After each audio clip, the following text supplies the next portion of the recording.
എല്ലാവർക്കും നമസ്കാരം. കാർഷിക ബിൽ 2020 ഈ വിഷയത്തിലുള്ള എൻ്റെ അഭിപ്രായം പറയാൻ വേണ്ടിയാണ് ഞാൻ ഈ വീഡിയോയുമായി വന്നിരിക്കുന്നത്. എൻ്റെ വിഷയം തുടങ്ങുന്നതിന് മുൻപ് തന്നെ രണ്ട് ക്ലാരിഫിക്കേഷൻ പറഞ്ഞുകൊണ്ട് തുടങ്ങാൻ ആഗ്രഹിക്കുന്നു. ഒന്ന്, ഈ ബില്ലിലെ പാർലമെന്ററി മര്യാദകളൊന്നും പാലിക്കപ്പെട്ടിട്ടില്ല എന്ന കാര്യത്തെക്കുറിച്ച് ഞാൻ സംസാരിക്കാൻ ഉദ്ദേശിക്കുന്നില്ല. കാരണം I wanted to focus on the main subject. പ്രതിപക്ഷത്തിന് സംസാരിക്കാൻ അവസരം കൊടുത്തില്ല, ഓർഡിനൻസിൽ കൂടെ കൊണ്ടുവന്നു. സംസ്ഥാനങ്ങൾക്കും ഇതിൽ ഭാഗഭാഗിത്വമുണ്ട്, പക്ഷെ അവരെ ആരും കൺസൾട്ട് ചെയ്തില്ല മുതലായ പാർലമെന്ററി ഫെയിലിയറുകളെ കുറിച്ച് ഞാനിന്ന് സംസാരിക്കാൻ ഉദ്ദേശിക്കുന്നില്ല. I wanted to focus on the main subject of കാർഷിക ബിൽ. ഓക്കെ, രണ്ടാമത്തെ പോയിന്റ്, ഈ വിഷയത്തിൽ ശ്രീ ശേഖർ ഗുപ്ത, പഴയ ഇന്ത്യൻ എക്സ്പ്രസിൻ്റെ എഡിറ്റർ ശേഖർ ഗുപ്തയുടെ ഒരു വീഡിയോ ചാനലിൽ വന്ന 1-2 ആശയങ്ങൾ ഞാനിവിടെ ഉപയോഗിച്ചിട്ടുണ്ട്. യഥാർത്ഥത്തിൽ സംഭവിച്ചത് എന്താണെന്ന് ചോദിച്ചാൽ, സുഹൃത്തുക്കൾ ആ വീഡിയോയുടെ മലയാളം ഇറക്കാമോ എന്നാണ് ചോദിച്ചത്. അദ്ദേഹം ഉപയോഗിച്ച കടുത്ത ഇംഗ്ലീഷ് വാക്കുകളിൽ എല്ലാം ഉള്ളതുകൊണ്ട് അതിൻ്റെ ഒരു മലയാളം ചെയ്യാമോ എന്നാണ് ചോദിച്ചത്. പക്ഷെ ഞാൻ എൻ്റേതായ ആശയങ്ങൾ പറയാമെന്ന് ആഗ്രഹിച്ചുകൊണ്ട് ഞാൻ എൻ്റെ വീഡിയോ ഇറക്കുന്നു. പക്ഷേ 1-2 ആശയങ്ങൾ അതിൽ നിന്ന് ഉപയോഗിച്ചിട്ടുണ്ട്.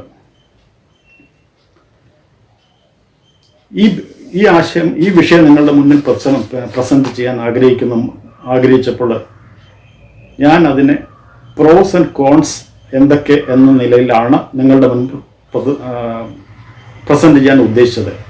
അതിൻ്റെ ഗുണവശങ്ങൾ എന്താ, അതിൻ്റെ ദൂഷ്യവശങ്ങൾ എന്താ, നെറ്റ് എഫക്റ്റ് എന്ത് എന്ന രീതിയിൽ ഒരു പ്രസൻറ്റേഷൻ നടത്താനാണ് ഞാൻ ഉദ്ദേശിച്ചത്.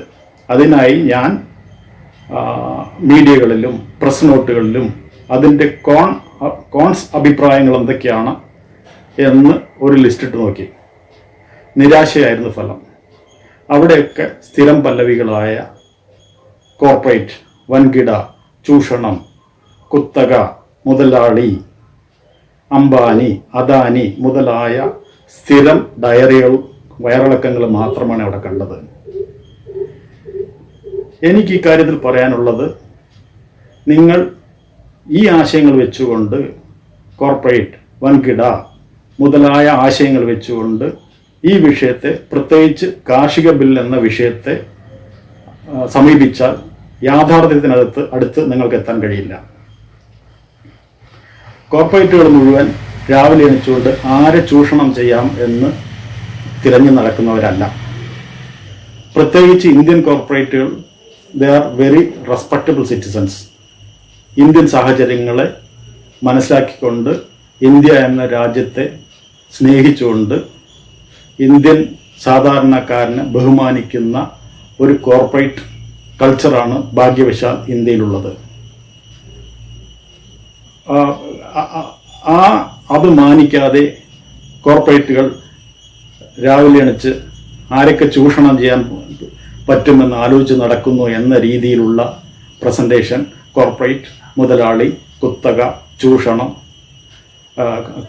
കോവിഡ് ആണെങ്കിലും വേണ്ടില്ല, സുനാമി ആണെങ്കിലും വേണ്ടില്ല, അംബാനി, അദാനി മുതലായ വാക്കുകൾ ഉപയോഗിച്ചുകൊണ്ടുള്ള ഒരു ഡയറിയ, വയറിളക്കം ആണ് മീഡിയകളിൽ കാണുന്നത്. ഓക്കെ, ഈ കോർപ്പറേറ്റ് എന്ന ജനറലൈസ്ഡ് പദം ഉപയോഗിച്ച്, വൻകിട എന്ന ജനറലൈസ്ഡ് പദം ഉപയോഗിച്ച് സംസാരിക്കുമ്പോൾ നിങ്ങൾ ആരെയാണ് ഉദ്ദേശിക്കുന്നത്? നിങ്ങൾ കുമരമംഗലം പിള്ളയാണോ ഉദ്ദേശിക്കുന്നത്? നമ്മുടെ ഉജാലയുടെ രാമചന്ദ്രനെയാണോ ഉദ്ദേശിക്കുന്നത്? ചിറ്റിലപ്പള്ളിയാണോ നിങ്ങൾ ഉദ്ദേശിക്കുന്നത്? നിങ്ങളുടെ വിപ്രോയുടെ പ്രേംജിയാണോ നിങ്ങൾ ഉദ്ദേശിക്കുന്നത്? ഈ ആശയം വെച്ചുകൊണ്ട് നിങ്ങൾ ഈ വിഷയത്തെ സമീപിച്ചാൽ നിങ്ങൾക്ക് വസ്തുതകളുടെ പരിസരത്തെത്താൻ കഴിയില്ല. ഒരു കാര്യം ഓർക്കണം, കോർപ്പറേറ്റ്സ് ആർ വെൽത്ത് ക്രിയേറ്റേഴ്സ്. അവർ രാവിലെ എണിച്ച് ചൂഷണം നടത്താൻ വേണ്ടി ഇറങ്ങിത്തിരിക്കുന്നവരല്ല. They are wealth creators. വൻകിടകളും മുതലാളിമാരും വെൽത്ത് ക്രിയേറ്റർ കൂടെ ആവുന്നു. അവരുണ്ടാക്കിയ വെൽത്തിൻ്റെ ബെനിഫിഷ്യറീസാണ് നമ്മൾ. രാവിലെ എണിച്ച് കാറിൽ ഒരു ചർച്ച കേൾക്കാൻ വരുന്ന നിങ്ങൾക്കത് കഴിയാൻ കാരണം ഈ കോർപ്പറേറ്റുകളും ഈ മുതലാളിമാരും ഉണ്ടാക്കിയ സമ്പത്ത് കൊണ്ടാണ്. അതിൻ്റെ ബെനിഫിഷ്യറി നമ്മളായതുകൊണ്ടാണ്. ഈ 135 കോടി വരുന്ന ജനങ്ങൾക്ക് ആശുപത്രിയും വിദ്യാഭ്യാസവും ഉണ്ടാക്കാൻ, ഇന്നത്തെ രീതിയിൽ ഇന്ത്യ ഇന്ന് അച്ചീവ് ചെയ്ത രീതിയിലുള്ള ജീവിത നിലവാരത്തിൽ എത്താൻ കഴിഞ്ഞത് ഈ കോർപ്പറേറ്റുകളും ഈ വൻകിടകളും അധ്യധ്വാനം ചെയ്തതുകൊണ്ടാണ്. അവരുടെ ജീവിതം എങ്ങനെയാണെന്ന് നിങ്ങൾ ആലോചിച്ച് നോക്കുന്നുണ്ടോ? രാവിലെ 9 മണിക്ക് വീട്ടിൽ നിന്ന് ഇറങ്ങുന്നതാണ്. ടാക്സ് അതോറിറ്റീസ്, എൻവിറോൺമെൻ്റലിസ്റ്റ്, പ്രൊഡക്ഷൻ്റെ കൺട്രോൾ, അതിൻ്റെ ലോജിസ്റ്റിക് എവിടെ എത്തി, ബോർഡ് മീറ്റിങ്ങുകൾ, ബാങ്ക് മുതലായ ഓരോ ദിവസത്തെ പ്രശ്നങ്ങളെ അഭിമുഖീകരിച്ച് ഓരോരുത്തരും അവരവരെ എത്തുന്നത് ഏകദേശം രാത്രി 9 മണിക്കാണ്. അവരൊക്കെ ഹാർഡ് വർക്ക് ചെയ്യുന്നത് കൊണ്ടുകൂടിയാണ് നമ്മളുടെ ജീവിത നിലവാരം ഇവിടെ എത്തി നിൽക്കുന്നത്. ഈ രീതിയിൽ വേണം കോർപ്പറേറ്റുകളെ കാണാൻ.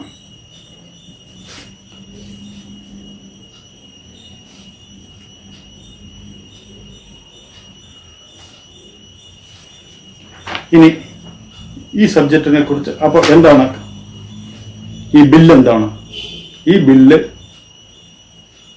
3 ബില്ലുകളാണ് ഇതുമായി ബന്ധപ്പെട്ട് ഇറങ്ങിയിരിക്കുന്നത്. 2 ബില്ലും ഒരു എസൻഷ്യൽ കോമോഡിറ്റീസ് ആക്ട് 1955 ഒരു അമെൻഡ്മെൻറ്റുമാണ് സംഭവിച്ചിരിക്കുന്നത്. ആദ്യത്തെ bill farmers produce trade and commerce promotion and facilitation ordinance 2020 എന്ന് വെച്ചാൽ ഇത് APMC മുതലായ മൊണോപ്പൊളികളെ ഇല്ലാതാക്കുന്നതെന്ന് ചെറുതായിട്ട് നമുക്ക് മനസ്സിലാക്കാം. പിന്നെ രണ്ടാമത്തത് farmers empowerment and protection agreement on price and assurance and farm services ordinance. ഇതിനെ ഏകദേശം സംഗ്രഹിച്ച് പറഞ്ഞാൽ ട്രേഡേഴ്സും ഫാർമേഴ്സും തമ്മിലുള്ള ഏതെങ്കിലും ഡിസ്പ്യൂട്ട് ഉണ്ടാകുന്ന പക്ഷം കൈകാര്യം ചെയ്യാനുള്ള ചെറിയൊരു നിയമവശം. അതായത് അപ്പലേറ്റ് അതോറിറ്റി ആരാണ്, ഡിസിഷൻ മേക്കർ ആരാണ്, ഡിസ്ട്രിക്ട് മജിസ്ട്രേറ്റ് ആണ് അതിൻ്റെ ഫൈനൽ അതോറിറ്റി കൊടുക്കേണ്ടത്, അപ്പലേറ്റ് അതോറിറ്റി ആരാണ് എന്നൊക്കെ വിശദീകരിക്കുന്ന ഒരു ഓർഡിനൻസ് എന്ന് ചെറുതായിട്ട് അതിനെ മനസ്സിലാക്കാം. മൂന്നാമത്തതാണ് എസൻഷ്യൽ കോമോഡിറ്റീസ് ആക്ട് 1955. ഈ എസൻഷ്യൽ കോമോഡിറ്റീസ് ആക്ടിൻ്റെ കാര്യം വളരെ വളരെ സ്ട്രെയിഞ്ചാണെന്ന് അതിൽ നിങ്ങൾ മനസ്സിലാക്കണം. എസൻഷ്യൽ കോമോഡിറ്റീസ് ആക്ടിൻ്റെ റൂട്ട് കിടക്കുന്നത് 1800-1900 കിടക്കുന്നതാണ്. ബ്രിട്ടീഷ് ഗവൺമെൻറ്, കൊളോണിയലിസ്റ്റായ ബ്രിട്ടീഷ് ഗവൺമെൻറ് അധിനിവേശ ജനതയായ ഇന്ത്യക്കാരുടെ മേൽ കൊണ്ടുവന്ന ബില്ലാണ് ദ ഒറിജിനൽ എസൻഷ്യൽ കോമോഡിറ്റീസ് ആക്ട്. അതായത് മാഞ്ചസ്റ്ററിലുള്ള കോട്ടൺ വ്യവസായികൾക്ക് ഇന്ത്യയിലെ കോട്ടൺ യഥാസമയം അധികം വിലയില്ലാതെ അവർക്ക് കിട്ടാൻ വേണ്ടി കൊണ്ടുവന്നതാണ് അതിൻ്റെ ഒറിജിനൽ റൂട്ട്. പിന്നീട് ഏകദേശം 1940-കളിലോ 45-കളിലോ രണ്ടാം ലോക മഹായുദ്ധം ഉണ്ടായപ്പോൾ ബ്രിട്ടീഷുകാരുടെ കൊളോണിയലിസ്റ്റുകളുടെ പട്ടാളക്കാർക്ക് യഥാസമയം ധാന്യങ്ങൾ എത്തിച്ചു കൊടുക്കാൻ ഈ ബില്ലിനെ വീണ്ടും അമെൻഡ് ചെയ്തോ കൊണ്ടുവന്ന ബില്ലാണ് എസൻഷ്യൽ കോമോഡിറ്റീസ് ആക്ടിൻ്റെ റൂട്ട്. അതിനെ വീണ്ടും മോഡിഫൈ ചെയ്തുകൊണ്ട് 1955 സ്വതന്ത്രക്കാരനായ ഇന്ത്യ കൊണ്ടുവന്ന ബില്ലാണ് എസൻഷ്യൽ കോമോഡിറ്റീസ് ആക്ട് 1955. പക്ഷേ പ്രായോഗിക തലത്തിൽ അത് കൊണ്ടുവന്ന കാലത്ത് അത് ഭംഗിയായി നടന്നിരിക്കാം. പക്ഷേ ഒരു ചെറിയ കാലത്തിനകത്ത് തന്നെ ഈ ബില്ലിനോടനുബന്ധപ്പെട്ട് ഒരു കോട്ടറി രൂപീകരിക്കപ്പെടുകയും ഒരു കാർട്ടൽ രൂപീകരിക്കപ്പെടുകയും ഈ കാർട്ടൽ കർഷകരെ നിയന്ത്രിക്കുന്ന രീതിയിലാവുകയും ചെയ്തു. എന്ന് വെച്ചാൽ പഴയ കൊളോണിയലിസ്റ്റിൻ്റെ പകരം പുതിയൊരു കൊളോണിയലിസ്റ്റ് വന്നു. പാവപ്പെട്ട കർഷകൻ അധിനിവേശ ജനതയും APMC അതിനോട് ബന്ധപ്പെട്ട് രൂപാന്തരപ്പെട്ട APMC മുതലായ മണ്ടികളും അതിനെ കൺട്രോൾ ചെയ്യുന്ന ടഫികളായ പൊളിറ്റീഷ്യനും കൂടി ചേർന്ന് അവിടെ ഒരു മൊണോപ്പൊളിയും ഒരു കാർട്ടലും രൂപാന്തരപ്പെടുകയും കർഷകനെ അധിനിവേശ ജനതയായി മാറ്റുകയും ചെയ്തു. പുതിയ കൊളോണിയലിസ്റ്റ് ആരൊക്കെയാണ്? നമ്മളൊക്കെ തന്നെ. നമ്മളാണ് അതിൻ്റെ ബെനിഫിഷ്യറി. മിഡിൽ ക്ലാസ് ആയ നമ്മളും ഈ നേരത്തെ പറഞ്ഞ മണ്ടികളുടെ ട്രേഡേഴ്സും പൊളിറ്റീഷ്യനും ചേർന്ന ഒരു നെക്സസും കൂടിച്ചേർന്ന് ഈ കർഷകരെ അധിനിവേശ ജനതയാക്കി മാറ്റിയ അവസ്ഥയാണ് കഴിഞ്ഞ 75 വർഷമായി ഈ എസൻഷ്യൽ കോമോഡിറ്റീസ് ആക്ട് 1955 പ്രായോഗിക തലത്തിൽ നിലനിൽക്കുന്നത്. ഞാൻ ഇതുപോലുള്ള 2-3 മണ്ടികളിൽ പോകാനിടയായിട്ടുണ്ട്. കുറച്ച് മണ്ടികളിൽ ഞാൻ പോകാനിടയായിട്ടുണ്ട് 10 വർഷങ്ങൾക്ക് മുൻപ്. എനിക്ക് അപ്പോൾ കിട്ടിയ എൻ്റെ മനസ്സിലുള്ള ഇമേജ് എങ്ങനെയാണെന്ന് ചോദിച്ചാൽ, നിസ്സഹായനായി അവൻ്റെ ഉൽപ്പന്നങ്ങളിൽ യാതൊരു കൺട്രോളുമില്ലാതെ മണ്ടികളുടെ വരാന്തകൾ നിസ്സഹായനായിരിക്കുന്ന ഒരു കർഷകൻ്റെ ഇമേജാണ് എൻ്റെ മനസ്സിലുള്ളത്. അല്ലാതെ അവന് മിനിമം സപ്പോർട്ട് കിട്ടിയ ഒരു ഹാപ്പി കർഷകനല്ല. ഒരു ഭൂവുടമൻ്റെ മുന്നിൽ ഒരു കുടികിടപ്പുകാരൻ പോയി ഹെൽപ്ലെസ് ആയി നിൽക്കുന്ന പോലെയാണ് മണ്ടികളിൽ ചെല്ലുന്ന ഒരു കർഷകൻ നിസ്സഹായനായി അതിൻ്റെ വരാന്തകളിൽ ഇരിക്കുന്നതായിട്ട് എനിക്ക് തോന്നിയത്. അവിടുത്തെ ലോഡിങ് അൺലോഡിങ് കാരണം വരെ നോക്കുകൂലിയില്ലാത്ത പ്രദേശങ്ങളായിട്ട് പോലും അവിടുത്തെ വരാന്തകളിൽ നിസ്സഹായനായിരിക്കുന്ന കർഷകനാണ് എൻ്റെ മനസ്സിലുള്ള ഈ മണ്ടികളെക്കുറിച്ചുള്ള ഇംപ്രഷൻ.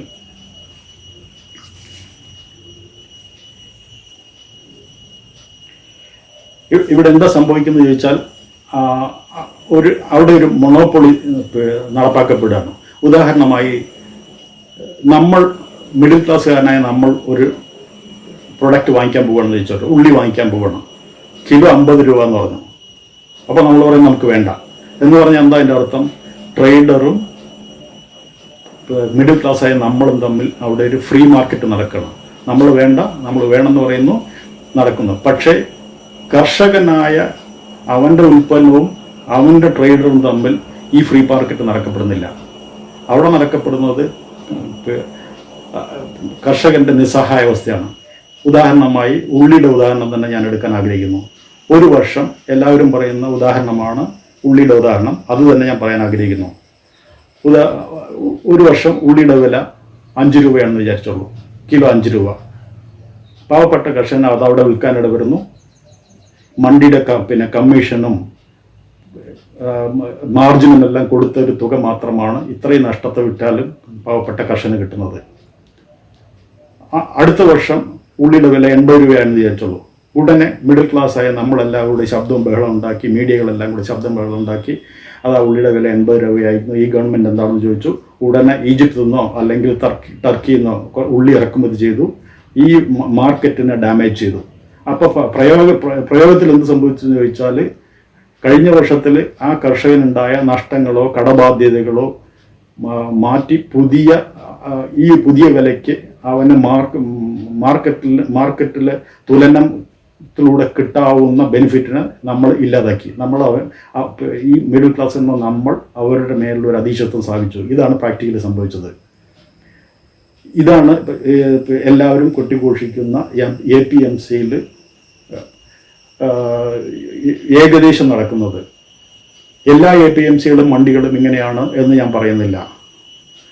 നമ്മുടെ ചില ഗ്രാമസഭകൾ നന്നായി വർക്ക് ചെയ്യുന്ന പോലെ, അല്ലെങ്കിൽ നമ്മൾ 2020 ചെയ്യുന്ന പോലെ ചില മണ്ടികൾ നന്നായി നടക്കുന്നുണ്ടായിരിക്കാം. But that is an exception. ഇക്കാര്യത്തിൽ എനിക്ക് പറയാനുള്ള വേറൊരു കാര്യം എന്താണെന്ന് ചോദിച്ചാൽ, കർഷക ആത്മഹത്യകളെ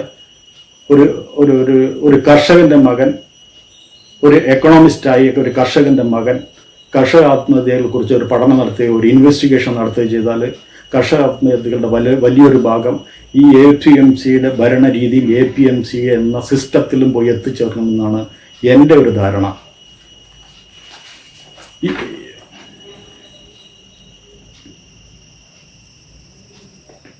ഇനി രണ്ടാമത്തെ എല്ലാവരും പറയുന്ന ഈ ബില്ലുമായി ബന്ധപ്പെട്ട് പറയുന്ന ഒരു കാര്യമാണ് MSP, താങ്ങുവില. കർഷകന് താങ്ങുവില ഇല്ലാതാകുന്നു എന്നാണ് പ്രധാനമായ ഒരു ആർഗ്യുമെൻ്റ്. അത് തെറ്റായ ഒരു ആർഗ്യുമെൻ്റാണ്.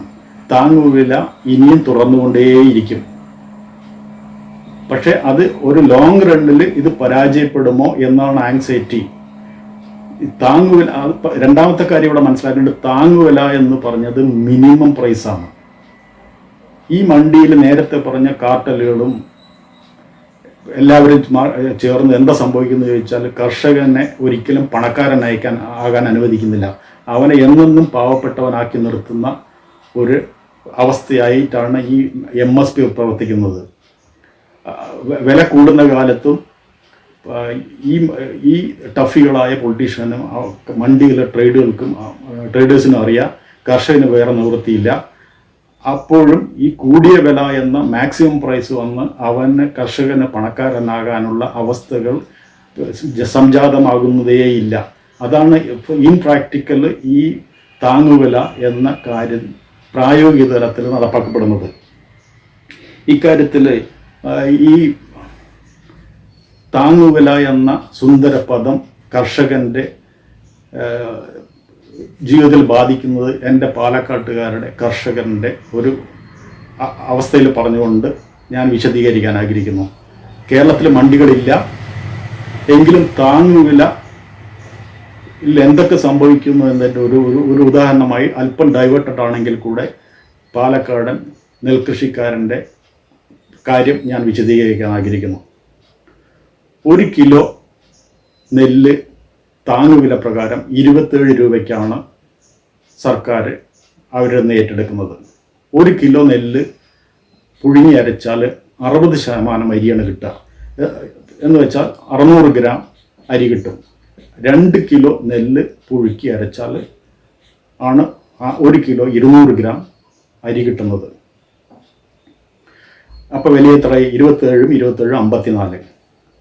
ഇവിടെ കടത്തുകൂലി വന്നു, പുഴുക്കൽ കൂലി വന്നു, മില്ലിൻ്റെ വാടകകൾ വന്നു, അവിടെ പല സ്റ്റേജിലുള്ള ഉണക്കുകൂലി, കയറ്റുകൂലി, ഇറക്കുകൂലി വന്നു, സിവിൽ സപ്ലൈസിലെത്തി. സിവിൽ സപ്ലൈസിലെ അവിടുത്തെ മെയിൻ്റനൻസ് എക്സ്പെൻസുകളൊക്കെ വന്നാൽ ഇത് ഏകദേശം എത്ര രൂപയാവും?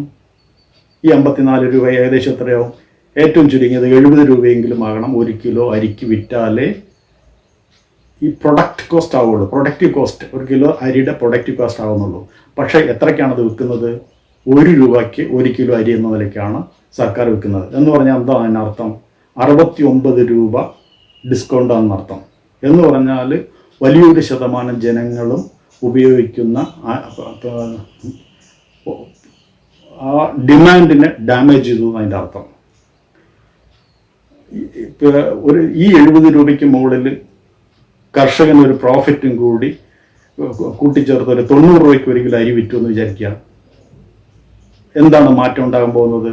ഈ കാണുന്ന കേരളം മുഴുവൻ കമ്പിവേലി വളച്ചിട്ടിരിക്കുന്ന, പുല്ല് പിടുത്തി കിടക്കുന്ന, സിമൻറ്റും കമ്പിയും വന്ന് നിറഞ്ഞു കിടക്കുന്ന ഈ ഭൂമി മുഴുവൻ, പവിഴം പോലെയുള്ള ഭൂമി മുഴുവൻ കൃഷി നടക്കും.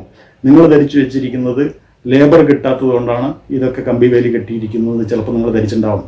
അത് ശരിയല്ല, അതൊരു പാർഷ്യലി ട്രൂത്താണ്. ഇതുപോലെയുള്ള കാരണം 90 രൂപയ്ക്ക് എങ്കിലും കിട്ടേണ്ടിയിരിക്കുന്ന അരി അവനത് കിട്ടാത്തത് കൊണ്ടാണ് ഈ ഭൂമി മുഴുവൻ തരിശായി കിടക്കുന്നത്. ഞാനിപ്പോൾ 1 കിലോ അരി 90 രൂപയ്ക്ക് വിൽക്കുന്നോ, ഇവൻ എന്താണ് തുഗ്ലക്കിനെ പോലെ സംസാരിക്കുന്നത് എന്നാണ് ഇപ്പോൾ നിങ്ങൾ ആലോചിക്കുന്നത്. ഞാനല്ല തുഗ്ലക്കിനെ പോലെ ചിന്തിക്കുന്നത്. നിങ്ങളുടെ കംഫർട്ട് ചെയ്ത ഗവൺമെൻറ് വർഷങ്ങളായി നിങ്ങളെ മിഡിൽ ക്ലാസ്സിനെ കംഫർട്ട് ചെയ്ത് വെച്ചതുകൊണ്ട് നിങ്ങൾക്ക് തോന്നുന്നതാണ്. നിങ്ങളാണ് തുഗ്ലക്കിനെ പോലെ ചിന്തിക്കുന്നത്. ഞാനിപ്പോൾ പറഞ്ഞുതരാം. 1 കിലോ അരി 100 രൂപയാണെന്ന് വിചാരിക്കുക. ഒരു വർഷം ഒരു മാസം ഒരു കുടുംബത്തിന് എത്ര അരി വേണം? 15 കിലോ അരി എന്ന് പറഞ്ഞാൽ 1500 രൂപ. 1500 രൂപ അഫോർഡ് ചെയ്യാൻ പറ്റിയ എത്ര കുടുംബങ്ങളാണോ ഇപ്പോൾ കേരളത്തിലുള്ളത്? ഈ 1570 രൂപൻ്റെ അരി 69 രൂപയ്ക്ക് സബ്സിഡി കൊടുക്കുന്ന അരി റേഷൻ എന്ത് സംഭവിക്കുന്നു?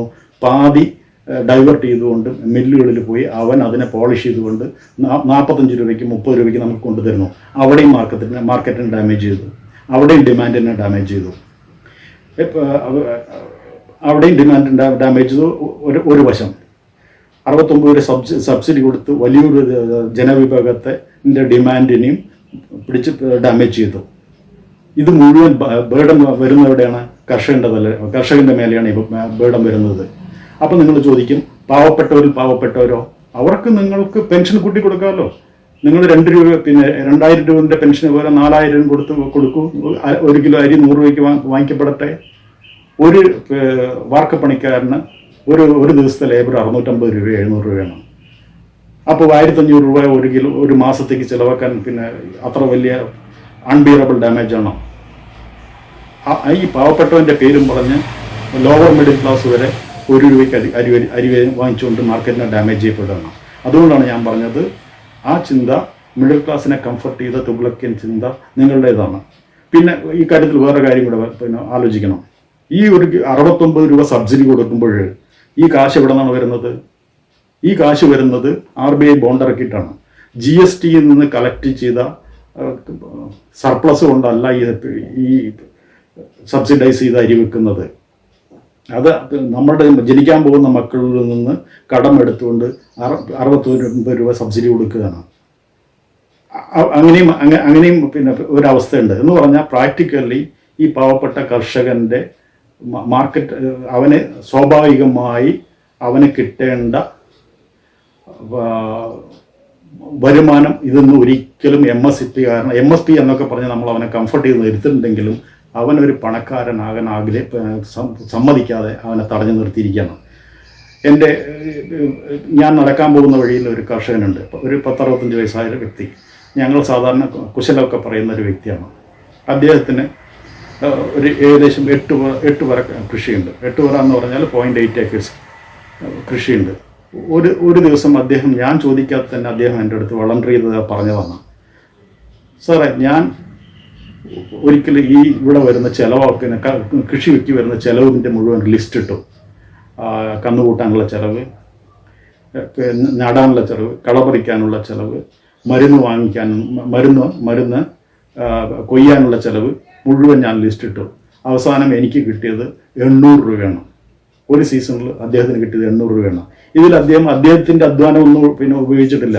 അദ്ദേഹം ഏകദേശം 3-4-5 കിലോമീറ്റർ അപ്പുറം താമസിക്കുന്നത്. ദിവസം നടന്ന് ഇവിടെ വന്ന് ആഴ്ചയിൽ ഒരു 3 ദിവസമെങ്കിലും നടന്ന് വന്ന് വെള്ളം തിരിച്ച് അവിടെ ഇവിടെയും കാണുന്ന പുല്ലൊക്കെ പറിച്ച് അദ്ദേഹത്തിൻ്റെ അധ്വാനം ഇതിൽ ഉൾപ്പെട്ടിട്ടേ ഇല്ല. എന്നിട്ട് അദ്ദേഹത്തിന് ഒരു സീസണ് കിട്ടിയത് 800 രൂപയാണ്.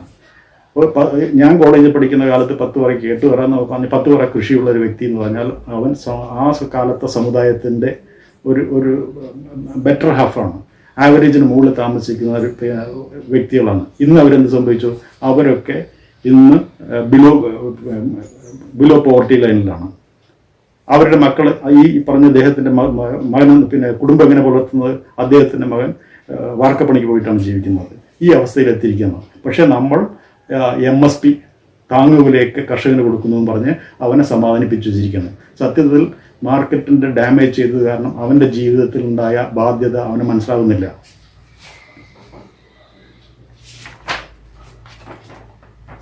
പിന്നെ ഈ കാര്യവുമായി ബന്ധപ്പെട്ട് ഞാൻ കേട്ട ഇത് വില ഇടിച്ചു കാണിച്ച് ഗുണനിലവാരമില്ലാത്ത പ്രൊഡക്റ്റാണ് നിങ്ങളുടേതെന്നൊക്കെ പറഞ്ഞ് കർഷകനെ ചൂഷണം ചെയ്യും മുതലായ ന്യായീകരണമാണ് കേട്ടത്. നിങ്ങളുടെ പ്രൊഡക്റ്റിന് ഗുണനിലവാരമില്ല, ഞാൻ ഈ വർഷം എടുക്കുന്നില്ല എന്നൊക്കെ പറയുന്നതാണ്. ഇത് നിങ്ങൾ കർഷകൻ്റെ മിടുക്കിനെ മനസ്സിലാകാത്തതുകൊണ്ട് പറയണം. Indian farmer is very smart.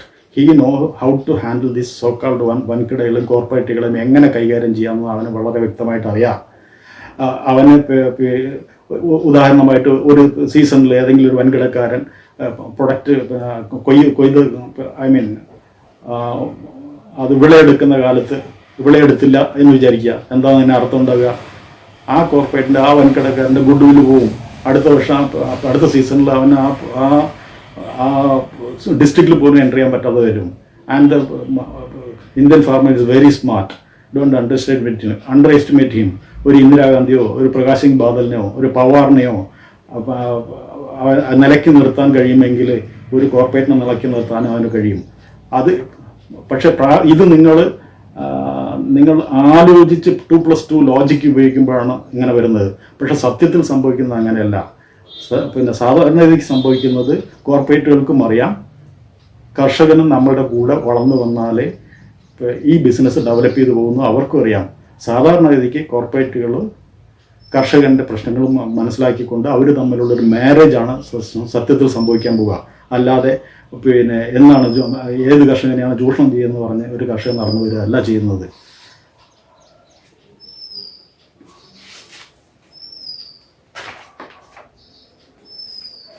പിന്നെ ഒരു ആർഗ്യുമെൻ്റ് കേട്ടതാണ് കർഷകൻ്റെ ഭൂമി അന്യാധീനപ്പെട്ടു പോകും. കർഷക വളരെ ഇന്ത്യയിലെ കർഷകർ മുഴുവൻ ബിലോ അതിൻ്റെ കർഷകൻ്റെ ഹോൾഡിംഗ് വളരെ കുറവാണ്. കോർപ്പറേറ്റുകളുമായി അവന് നിയമയുദ്ധം നടത്തി അവൻ്റെ ഭൂമിയെ പിന്നെ അവന് പിടിച്ചു നിൽക്കാൻ കഴിയില്ല. കർഷകൻ അവൻ്റെ ഭൂമിയെല്ലാം എടുത്തുകൊണ്ട് വില കടത്തിലാവുന്ന കർഷകൻ്റെ ഭൂമി അവരെടുത്തുകൊണ്ട് പോകുന്നൊക്കെയാണ് പറയുന്നത്. അത് ശുദ്ധ മണ്ടത്തരമാണ്. ഇന്ത്യൻ വ്യവസ്ഥയനുസരിച്ച് ഇന്ത്യൻ കർഷകൻ്റെ ഭൂമി അന്യാധീനപ്പെടുത്താൻ നടത്തിയെടുക്കാൻ ആര് വിചാരിച്ചാലും നടക്കില്ല. ഒരു കോർപ്പറേറ്റ് വിചാരിച്ചാലും ഒരു കോടതിയും ഒരു കർഷകൻ്റെ ഭൂമിയെ നടത്തിയെടുക്കാൻ സാധിക്കില്ല. That is not possible. ഏതെങ്കിലും കോർപ്പറേറ്റിന് അഥവാ വൻ നഷ്ടം പിന്നെ സംഭവിച്ചെങ്കിൽ അത് അവൻ്റെ ബാലൻസ് ഷീറ്റിൽ അവൻ സഹിച്ചേ പറ്റുള്ളൂ. അല്ലാണ്ട് ഭൂമി നടത്തിയെടുക്കലൊന്നും നടക്കൊന്നുമില്ല. ഞാൻ നേരത്തെ പറഞ്ഞ പോലെ അവിടെ നടക്കാൻ പോകുന്നത് കർഷകനും കോർപ്പറേറ്റിനും തമ്മിലുള്ള ഒരു മാരേജാണ് നടക്കാൻ പോവുക. അവർ പരസ്പരം ബിസിനസ് ചെയ്ത് വളരാൻ എന്താണ് വഴി എന്നാണ് ഒരു കോർപ്പറേറ്റ് ആലോചിക്കുക. അവർ ഉദാഹരണമായിട്ട് കോർപ്പറേറ്റുകൾക്ക് അവർക്ക് പ്ലാൻ ചെയ്യാൻ കഴിയും. ആ പ്ലാനിങ്ങിൻ്റെ അഡ്വൈസ് കൂടെ കർഷകന് ലഭിക്കുക എന്ന ബെനിഫിറ്റാണ് സത്യത്തിൽ സംഭവിക്കാൻ പോവുക.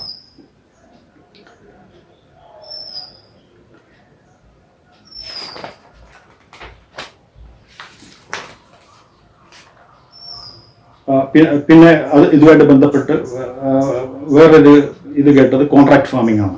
കോൺട്രാക്ട് ഫാമിംഗ് വരും. കർഷകൻ കോർപ്പറേറ്റുകളുടെ ചൊൽപ്പടിക്ക് നിൽക്കേണ്ടി വരും. ഇവിടെയും ഈ കോർപ്പറേറ്റുകൾ ആരോ ചൂഷകനാണെന്നുള്ള മുൻധാരണയ്ക്കകത്ത് വരുന്ന ഒരു ഒപ്പീനിയൻ മാത്രമാണ്. സത്യത്തിൽ പിന്നെ എന്ത് സംഭവിക്കുന്നു ചോദിച്ചാൽ കർഷകന് മുൻകൂട്ടി പ്ലാൻ ചെയ്യാൻ പറ്റും. അടുത്ത സീസണിൽ ഞാൻ എന്ത് കൃഷി ചെയ്യണം, എൻ്റെ കയ്യിലുള്ള ഭൂമിയിൽ എത്ര ഏക്കർ ഞാൻ ഉള്ളി ചെയ്യണം, എത്ര ഏക്കർ ഞാൻ മൂങ്കാൾ ചെയ്യണം മുതലായ പ്ലാനിങ്ങിലെ ഒരു അഷ്യൂർഡ് പ്രൈസ് കിട്ടുമ്പോൾ അവന് പ്ലാൻ ചെയ്ത് മുന്നോട്ട് പോകാൻ കഴിയും. ഉദാഹരണമായിട്ട് ഈ ഉള്ളിയുടെ കഥ തന്നെ എടുത്തുള്ളൂ. ഉള്ളി അവൻ കൃഷി ചെയ്തു. കഴിഞ്ഞ കൊല്ലം വിലയുണ്ടായിരുന്നു. അവൻ കൃഷി ചെയ്തു. ഉള്ളി വിളവെടുക്കുന്ന സമയത്ത് ഇന്ത്യ ഗവൺമെൻറ് ഉടനെ ഈജിപ്തിൽ നിന്ന് സാധനം ഇറക്കുമതി ചെയ്യുന്നു. ഇങ്ങനെയുള്ള അരക്ഷിതാവസ്ഥകളിൽ നിന്ന് അവന് അഷ്വേർഡായി അവൻ്റെ പ്രൊഡക്റ്റ് വാങ്ങിക്കുന്ന ഒരു സിറ്റുവേഷനാണ് സത്യത്തിൽ വരാൻ പോകുന്നത്. അല്ലാതെ കോർപ്പറേറ്റുകൾ ഇവൻ്റെ നിസ്സഹായാവസ്ഥയെ ചൂഷണം ചെയ്യുന്ന ഒരവസ്ഥയല്ല വരാൻ പോകുന്നത്. പിന്നെ രണ്ടാമത് കോർപ്പറേറ്റൈസേഷൻ എന്നുള്ള വാക്കാണ്. കോർപ്പറേറ്റൈസേഷൻ നടക്കണം. കോർപ്പറേറ്റൈസേഷൻ നടന്നാലേ മോഡേൺ അഗ്രികൾച്ചറൽ സിസ്റ്റങ്ങൾ ഇന്ത്യയിലേക്ക് തിരിച്ചു വരുള്ളൂ. ഉദാഹരണമായിട്ട് കോൾഡ് സ്റ്റോറേജ്. ഇപ്പോൾ എത്ര കോൾഡ് സ്റ്റോറേജ് ഉണ്ട്? എങ്ങനെയാണ് അതൊക്കെ നടക്കുന്നത്? മറിച്ച് കോർപ്പറേറ്റുകൾ വന്നു കഴിഞ്ഞാൽ വൻ തുകകൾ അഗ്രികൾച്ചർ ഫീൽഡുകൾ നടപ്പാക്കപ്പെട്ട് കഴിഞ്ഞാൽ ഇന്ത്യ മുഴുവൻ കോൾഡ് സ്റ്റോറേജുകൾ ഘടിപ്പിക്കപ്പെട്ട ട്രക്കുകൾ ഇന്ത്യയുടെ തലങ്ങും വിലങ്ങും ഓടുന്ന സിസ്റ്റമാണ് ഒരു 6-7 വർഷത്തിനകത്ത് ഉണ്ടാകാൻ പോകുന്നത്. റിപ്പോർട്ട് പറയുന്നത് 30-35% അഗ്രികൾച്ചർ പ്രൊഡ്യൂസുകൾ ഡാമേജ് ചെയ്യപ്പെടുന്നു എന്നാണ് പറയുന്നത്. അതിന് കോർപ്പറേറ്റുകളുടെ ഇൻവെസ്റ്റ് ഇല്ലാതെ ഇതൊന്നും സംരക്ഷിക്കാൻ കഴിയില്ല. ഇന്ത്യ മുഴുവൻ നാഗ്പൂരിലെ ഉള്ളി ഒരു കോൾഡ് സ്റ്റോറേജിലായി മട്ടാഞ്ചേരി വരെ വരുന്നതിൻ്റെ ട്രക്കുകൾ ഓടുന്ന നമ്മൾ ഷോപ്പ് ചെയ്യുന്ന രീതിയിൽ ഒരു മാറ്റമാണ് സത്യത്തിൽ ഉണ്ടാകാൻ പോകുന്നത്. പിന്നെ ഇത്തരത്തിൽ ഈ കാര്യവുമായി ബന്ധപ്പെട്ട് ഞാൻ കേട്ട വേറൊരു ആർഗ്യുമെൻ്റ് എന്താണെന്ന് പറഞ്ഞാൽ കർഷകർ വിത്ത് വിൽപ്പന നടത്തുന്ന കമ്പനികളുമായി അടിമപ്പെടുത്തപ്പെടും. മോൺസാൻഡോ, ഹൾബർട്ട്, മഹിക്കോ എന്ന് പറഞ്ഞാൽ മഹാരാഷ്ട്ര വിത്ത് ഉൽപാദന സഹകരണ സംഘം എന്താണ്, ഇവരെയൊക്കെ അടിമപ്പെട്ടു പോകും. ഇത് ശരിയല്ല. അത് നോക്കണമെങ്കിൽ നിങ്ങൾ ഗുജറാത്തിലെ കോട്ടൺ ഫാമേഴ്സിനെ പോയി നോക്കിക്കോളൂ. ആദ്യകാലങ്ങളിൽ ഈ മൊൺസാൻഡോ വരും, ഇന്ത്യൻ കർഷകർ മുഴുവൻ അവരുടെ അടിമകളായി പോകും, ഇന്ത്യൻ കർഷകർ മുഴുവൻ അവരിൽ ആശ്രിതരായി പോകുന്നതാണ്. മറിച്ച് സത്യത്തിൽ over a period of time trial and എററിലൂടെ കൂടെ ഗുജറാത്തിലെ കോട്ടൺ കർഷകർ ഇതിൻ്റെ ഗുണഫലം മനസ്സിലാക്കുകയും അവരുടെ ഉൽപ്പാദന ശേഷിയുള്ള കോട്ടൺ പ്രൊഡ്യൂസ് ചെയ്യാൻ കോട്ടൻ്റെ ഉൽപ്പാദനം ഗുജറാത്തിൽ 10 മടങ്ങ് വർദ്ധിക്കുകയാണ് ചെയ്തത്. അത് അങ്ങനെയും കൂടെ ഈ കാര്യത്തെ കാണണം. അപ്പോൾ ഇതുമായി ബന്ധപ്പെട്ട് വേറൊരു പ്രശ്നം വരും. അപ്പോൾ നേറ്റീവ് വിത്ത് നഷ്ടപ്പെട്ടു പോകുമല്ലോ, നാടൻ വിത്തിനങ്ങൾ പലതും നഷ്ടപ്പെട്ടു പോകുമല്ലോ. അതൊരു ശരിയാണ്. പക്ഷേ അതിൻ്റെ ഭാരം കർഷകനല്ല താങ്ങേണ്ടത്. കർഷകൻ്റെ ചുമലിൽ അത് നിങ്ങൾ വെക്കേണ്ട കാര്യമില്ല. നേറ്റീവ് വിത്തിനങ്ങൾ പ്രൊട്ടക്റ്റ് ചെയ്യണമെങ്കിൽ അത് സൊസൈറ്റി പ്രൊട്ടക്റ്റ് ചെയ്യണം, അല്ലെങ്കിൽ ഗവൺമെൻറ്റാണ് അത് പ്രൊട്ടക്റ്റ് ചെയ്യേണ്ടത്.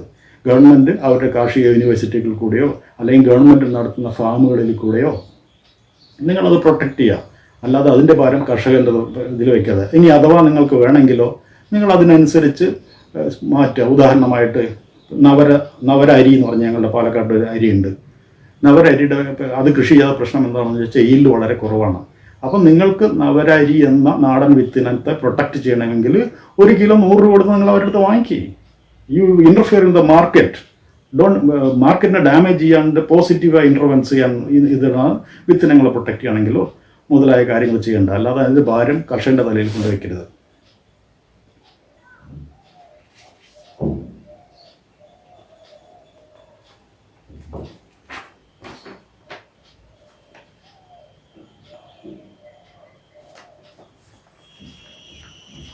പിന്നെ ഇതുമായി ബന്ധപ്പെട്ട് വേറൊരു ആർഗ്യുമെൻ്റ് വന്നത് പ്രൈസ് കൊളാപ്സ് വന്നാലോ, സ്കേഴ്സിറ്റി ഉണ്ടാക്കി കോർപ്പറേറ്റുകൾ സ്കേഴ്സിറ്റി ഉണ്ടാക്കിക്കൊണ്ട് വില നിയന്ത്രിച്ചു കഴിഞ്ഞാലോ. അതും ഞാൻ നേരത്തെ പറഞ്ഞതുപോലെ കാര്യങ്ങളിൽ അതിൻ്റെ രീതിയിൽ ഈ മുൻധാരണ വെച്ചുകൊണ്ട് രീതിയിൽ കാണാത്തതുകൊണ്ടാണ്. ഇപ്പോൾ ഈ ബില്ല് വന്നതോടും എന്താ സംഭവിക്കുന്നത് ചോദിച്ചാൽ മാർക്കറ്റിൻ്റെ ഡെപ്ത്, മാർക്കറ്റിൻ്റെ സ്പ്രെഡും വ്യാപ്തിയും വളരെയധികം ബേസിക്കാൻ പോകുന്നതാണ്. 3 തരം മാർക്കറ്റുകൾ നിലവിൽ വരും. ഒന്ന് ട്രേഡ് എന്ന് പറഞ്ഞാൽ കോമഡിറ്റി ട്രേഡ്. രണ്ടാമത് ഇപ്പോഴുള്ള APMC മാർക്കറ്റുകളിലൂടെയുള്ള കച്ചവടം. APMCകൾക്ക് സ്വയം ഇമ്പ്രൂവ് ചെയ്തുകൊണ്ട് പുതിയ മാറ്റത്തെ ഉൾക്കൊണ്ടുകൊണ്ട് സ്വയം വികസിക്കേണ്ടിയിരിക്കുന്നു. മൂന്നാമത്തത് നോർമൽ ട്രേഡ്. ഇന്ന് സാധാരണ മറ്റ് ഉൽപ്പന്നങ്ങൾക്ക് സൂറത്തിൽ ഒരു സാരി മട്ടാഞ്ചേരിയിൽ വിൽക്കുന്നത് പോലെയുള്ള നോർമൽ ട്രേഡ്. അപ്പോൾ ഒരു കൊച്ചിക്കാരൻ പോയി ആന്ധ്രയിലോ അല്ലെങ്കിൽ മഹാരാഷ്ട്രയിലോ പോയി മൂങ് ദാളും ചെറുപയറും കടലയും ഒക്കെ വാങ്ങിച്ചുകൊണ്ട് ഇവിടെ കൊണ്ട് വിൽക്കാനുള്ള സൗകര്യം. ഇപ്പോൾ എന്ത് ചെയ്യണമെന്ന് ചോദിച്ചാൽ അവന് അവിടുത്തെ മണ്ടികളിൽ പോയി അവിടുത്തെ ഉള്ള ബ്യൂറോക്രസിയൊക്കെ ഫേസ് ചെയ്തുകൊണ്ട് വേണം സാധനങ്ങൾ കൊണ്ട് കൊണ്ടുവരാൻ. ഇനി മുതൽ അവൻ്റെ ആവശ്യമില്ല. അതിന് വേറൊരു ഉദാഹരണം ആലോചിച്ച് നോക്കുള്ളൂ. നിങ്ങളുടെ ഈ മാർബിൾ എന്താ ചെയ്തിരിക്കുന്നത്? നമ്മുടെ മലയാളികൾ രാജസ്ഥാനിൽ പോയിട്ട് കോറികൾ ഓൺ ചെയ്തുകൊണ്ട് അവിടെ നിന്ന് മാർബിളുകൾ കേരളത്തിൽ കൊണ്ടുവന്ന് വിൽക്കുന്നതാണ്. ഇതുപോലെയുള്ള സിസ്റ്റങ്ങൾ ഉടലെടുക്കുകയാണ് ചെയ്യുക. മാർക്കറ്റുകൾ ബിക്കം ഇൻ ഡെപ്ത്. അപ്പോൾ എവിടെയെങ്കിലും സ്കേഴ്സിറ്റി. പിന്നെ രണ്ടാമത്തെ കാര്യമാണ് കോമഡിറ്റി മാർക്കറ്റ്. ഈ ട്രേഡ് അനുവദിച്ചു എന്ന് പറഞ്ഞാൽ കോമഡിറ്റി മാർക്കറ്റിൽ ഇതിൽ പല പ്രൊഡക്റ്റുകളും പോകും. അതിൻ്റെ ഒരു ഉദാഹരണമാണ് നിങ്ങൾ നിലക്കടല, ഗ്രൗണ്ട്നട്ട് ഓയിൽ ആലോചിച്ച് നോക്കിക്കോളൂ. ഗ്രൗണ്ട്നട്ട് ഓയിലിന് 15 വർഷം മുമ്പിൽ സ്ഥിതി എന്താണ്? 15 വർഷം മുമ്പിൽ നിങ്ങൾ പേപ്പർ വായിക്കുകയാണെങ്കിൽ നിങ്ങൾക്ക് കേൾക്കുന്ന ഒരു സ്ഥിരം വാക്കുകളുണ്ട്. തേലിയ കിങ്സ്. തേൽ എന്ന് പറഞ്ഞാൽ കടലെണ്ണയാണ് ഉദ്ദേശിക്കുന്നത്. തേലിയ കിങ്സ്. കാര്യം എന്താണെന്ന് ചോദിച്ചാൽ ഗുജറാത്തിലുള്ള കുറേ ഒരു 10 100 വൻകിട ഗ്രൗണ്ട്നട്ട് എണ്ണ കച്ചവടം ചെയ്യുന്നവർ സീസൺ വരുമ്പോൾ ടൺ കണക്കിന് ടിന്നായ അവരെ ഗോഡൗണുകളിൽ കടലെണ്ണ നിറച്ചു വയ്ക്കും. സീസണിൽ നിറച്ചു വയ്ക്കും. കടലെണ്ണ മഹാരാഷ്ട്രയിലും കൃഷി ചെയ്യുന്നുണ്ട്, തമിഴ്നാട്ടിലും കൃഷി ചെയ്യുന്നുണ്ട്. പക്ഷേ ഇതിൻ്റെ വൻ കുത്തകയായി ടിന്ന് കണക്കിന് നിറച്ചു വെച്ചുകൊണ്ട് സീസണിൽ എപ്പോൾ ക്ഷാമം വരുന്നോ അപ്പോൾ വിറ്റ് വിൽക്കുന്ന ഒരു രീതി ഉണ്ടായിരുന്നു. അപ്പോൾ അവസാനം സർക്കാർ എന്ത് ചെയ്തു? സർക്കാർ ഈ ഗ്രൗണ്ട്നട്ട് ഓയിലിനെ കോമഡിറ്റി മാർക്കറ്റ് എന്ന ഷെയർ മാർക്കറ്റിലെ കോമഡിറ്റി മാർക്കറ്റ് എന്ന അതിലേക്ക് കൊടുത്തു. ഇപ്പം എന്ത് സംഭവിച്ചു? ഈ തേലിയ കിങ്സ് എന്ന വാക്ക് തന്നെ പത്രങ്ങളിൽ നിന്ന് അപ്രത്യക്ഷമായി. ഇപ്പോൾ ആര് വിചാരിച്ചാലും ശരി അതിൻ്റെ വില കൂട്ടാനോ കുറയ്ക്കാനോ കഴിയില്ല. ഇതെങ്ങനെ നടക്കുന്നു ചോദിച്ചാൽ നിങ്ങളുടെ കമ്പ്യൂട്ടറിന് മുമ്പിൽ നിന്ന് ഇന്ത്യ മുഴുവൻ ലക്ഷക്കണക്കിന് മനുഷ്യർ ഗ്രൗണ്ട് നട്ട് ഓയിൽ വാങ്ങിക്കുകയും വെക്കുകയും ചെയ്യുന്നതാണ്. നിങ്ങൾക്ക് അതിന് പോയി തുടരേണ്ട കാര്യമില്ല, അതിന് മണത്ത് നോക്കേണ്ട കാര്യമില്ല. നിങ്ങൾക്ക് ഗ്രൗണ്ട് നട്ട് ഓയിൽ വാങ്ങിക്കാം. അപ്പോൾ എന്ത് സംഭവിച്ചു? മാർക്കറ്റിൻ്റെ ഡെപ്ത് കൂടി. ആര് വിചാരിച്ചാലും സ്കേഴ്സിറ്റി ഉണ്ടാക്കാനും പറ്റില്ല, സ്കേഴ്സിറ്റി പ്രൈസ് മാനിപ്പുലേറ്റ് ചെയ്യാനും പറ്റില്ല. അപ്പോൾ ഈ ബില്ല് വരുന്നതോടുകൂടി, ഈ ട്രേഡ് വരുന്നതോടുകൂടി, ഈ ഞാൻ പറഞ്ഞ 3 മാർക്കറ്റും കൂടി വരുന്നതോടുകൂടി മാർക്കറ്റിൻ്റെ ഡെപ്ത് വല്ലാതെ വികസിച്ചു. അതുകൊണ്ട് ആരെങ്കിലും വിചാരിച്ചാൽ സ്കേഴ്സിറ്റി ഉണ്ടാക്കാനോ പ്രൈസ് മാനിപ്പുലേറ്റ് ചെയ്യാനുള്ള സാധ്യത വളരെ കുറയും.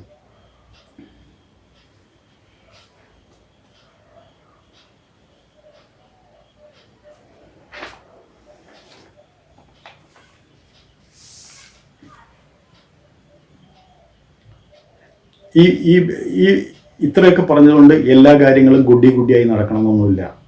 ഇന്ത്യ ഒരു വലിയൊരു രാജ്യമാണ്. പലതരം കൃഷികളും പലതരം ഭൂമികളും, വരണ്ട ഭൂമികളും ഫലഭൂയിഷ്ഠമായ ഭൂമികളും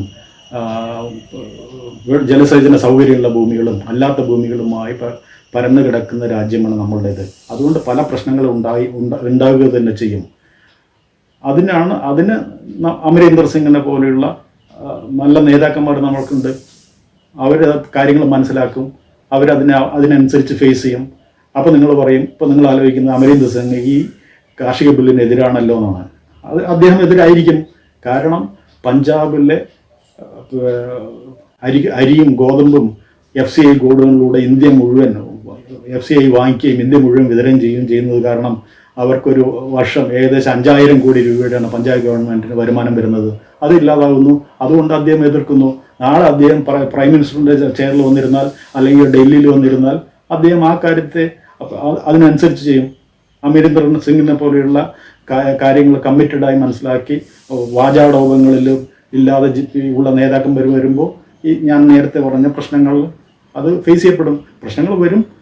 ഗുഡിയായിട്ടെല്ലാം മുന്നോട്ട് പോകുന്നില്ല. വരുന്ന വഴിക്ക് അതെങ്ങനെ സോൾവ് ചെയ്ത് മുന്നോട്ട് പോകണം. ഇപ്പോൾ സംഭവിച്ചത് എന്താണെന്ന് ചോദിച്ചാൽ 1991 മൻമോഹൻ സിംഗ് മറ്റ് അഗ്രികൾച്ചർ ഒഴിച്ചുള്ള മാർക്കറ്റുകളെ ലിബറലൈസ് ചെയ്തത് എന്ത് ചെയ്തോ അതുപോലെയുള്ള ഫിനോമിന അഗ്രികൾച്ചർ സംഭവിച്ചതാണ് ഈ ബില്ലുകൾ. 1991 മൻമോഹൻ സിംഗ് മാർക്കറ്റിനെ ലിബറലൈസ് ചെയ്തപ്പോൾ ഗ്ലോബലൈസേഷൻ്റെയും ലിബറലൈസേഷനെയും പാർട്ടാക്കിയപ്പോൾ ഇന്ത്യ മഹാരാജ്യത്തിൽ എല്ലാ രാഷ്ട്രീയക്കാരും കൂടി അദ്ദേഹത്തിൻ്റെ മെക്കിട്ട് കയറാൻ പോയതാണ്. ഇപ്പോൾ 10 വർഷം 15 വർഷം കഴിഞ്ഞപ്പോൾ സ്ഥിതി എന്തായി? എല്ലാവരും ഈ ലിബറലൈസേഷൻ്റെ ബെനിഫിഷ്യറീസായി. ലിബറലൈസേഷൻ വരുന്നതിന് മുമ്പ് ആ കാലത്ത് 500 രൂപയും 600 രൂപയും ശമ്പളം വാങ്ങിക്കുന്ന ടീച്ചർമാർ 15 വർഷം കഴിഞ്ഞപ്പോൾ സർക്കാർ ഉദ്യോഗസ്ഥന്മാർ ഇപ്പോൾ 75,000 50,000 ശമ്പളം വാങ്ങിക്കാൻ തുടങ്ങി. ഇതെങ്ങനെയാണ്? സാമ്പത്തികമായി രാജ്യം ലൈസൻസ് കോട്ട രാജ്യം വിമുക്തനായപ്പോൾ ഇന്ത്യ മഹാരാജ്യത്തിൻ്റെ എക്കണോമി വലുതായി. അതിൻ്റെ ബെനിഫിറ്റ് എല്ലാവരും കിട്ടി. അന്ന് മൻമോഹൻ സിംഗിനെ എല്ലാവരും ചേർന്ന് കുറ്റപ്പെടുത്തിയെങ്കിലും ഇന്ന് എല്ലാവരും അദ്ദേഹത്തെ അപ്രീഷിയേറ്റ് ചെയ്യുന്ന രീതിയിൽ വന്നിരിക്കുന്നു. ഈ അഗ്രികൾച്ചർ ലാൻഡ് റിഫോംസ് ബില്ലും ഒരു അഗ്രികൾച്ചർ മേഖലയിലെ റിഫോമാണ്. കർഷകന് അവൻ്റെ പ്രൊഡക്റ്റിൻ്റെ മേലെ സ്വന്തമായ അവകാശങ്ങൾ ഉണ്ടാക്കിക്കൊടുത്ത ഒരു ബില്ലാണത് എന്നാണ് എൻ്റെ അഭിപ്രായം.